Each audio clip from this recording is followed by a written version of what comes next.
नमस्कार दोस्तों। जैसे कि आपको पता ही होगा, 1 अप्रैल से नए वित्तीय वर्ष की शुरुआत हो रही है। इसी के साथ टैक्स से जुड़े नए नियम भी लागू हो गए हैं, जैसे ईपीएफ पर टैक्सेशन, टीडीएस में कटौती, क्रिप्टो करेंसी पर 30% टैक्स और कई नए नियम लागू हो गए हैं। जानिए इसका आपकी जेब पर कितना असर पड़ेगा।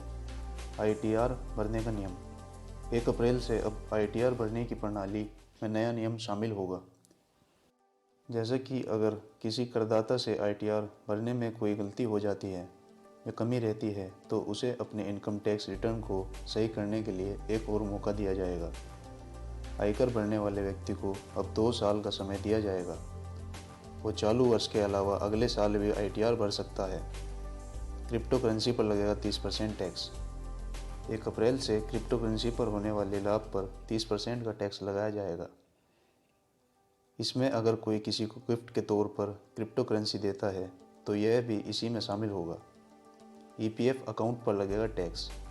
प्रोविडेंट फंड को लेकर भी एक बड़ा बदलाव किया जा रहा है। दरअसल केंद्रीय प्रत्यक्ष बोर्ड सीबीडीटी ने कर्मचारी भविष्य निधि यानी एम्प्लॉई प्रोविडेंट फंड के नियमों को बदल दिया है, जिसके तहत अब 2.5 लाख रुपए तक के टैक्स फ्री कैप को बदलने का फैसला किया है। ईपीएफओ अब 2 खाते मैनेज करेगी, एक जिसमें टैक्स नहीं लगेगा और एक जिसमें टैक्स देना होगा।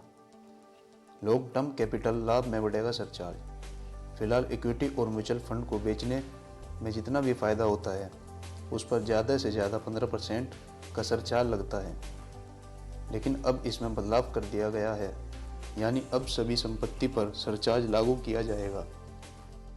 राज्य के कर्मचारियों को मिलेगा एनपीएफ का लाभ। अब राज्य के कर्मचारियों को भी राष्ट्रीय पेंशन योजना के तहत बड़ा लाभ मिलने वाला है, जिसके तहत किसी भी राज्य के सरकारी कर्मचारी राष्ट्रीय पेंशन प्रणाली योजना के अंतर्गत अपनी सैलरी और महंगाई भत्ते का 14% तक योगदान का दावा कर सकते हैं।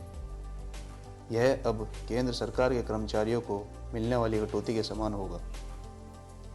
वरिष्ठ नागरिकों को नहीं भरना होगा आईटीआर। अब 75 साल या जिनकी उम्र इससे ज़्यादा होगी, उन्हें आईटीआर यानी आयकर रिटर्न भरने से छूट मिलेगी, लेकिन उन्हें यह छूट इसी शर्त पर मिलेगी कि बैंक को पहले ही इसकी घोषणा कर दी जाए कि बैंक खाते का इस्तेमाल करने वाला व्यक्ति वरिष्ठ नागरिक है।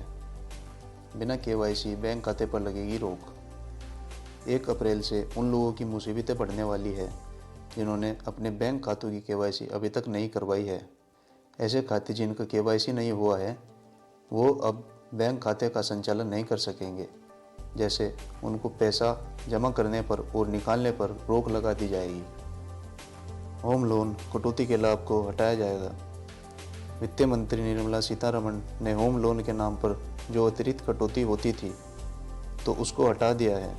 इसको अगले साल के लिए नहीं बढ़ाया गया, जिसके तहत कोई भी 1.5 लाख रुपए ब्याज के साथ 45 लाख से कम मूल्य की संपत्ति के लिए लोन ले सकता था।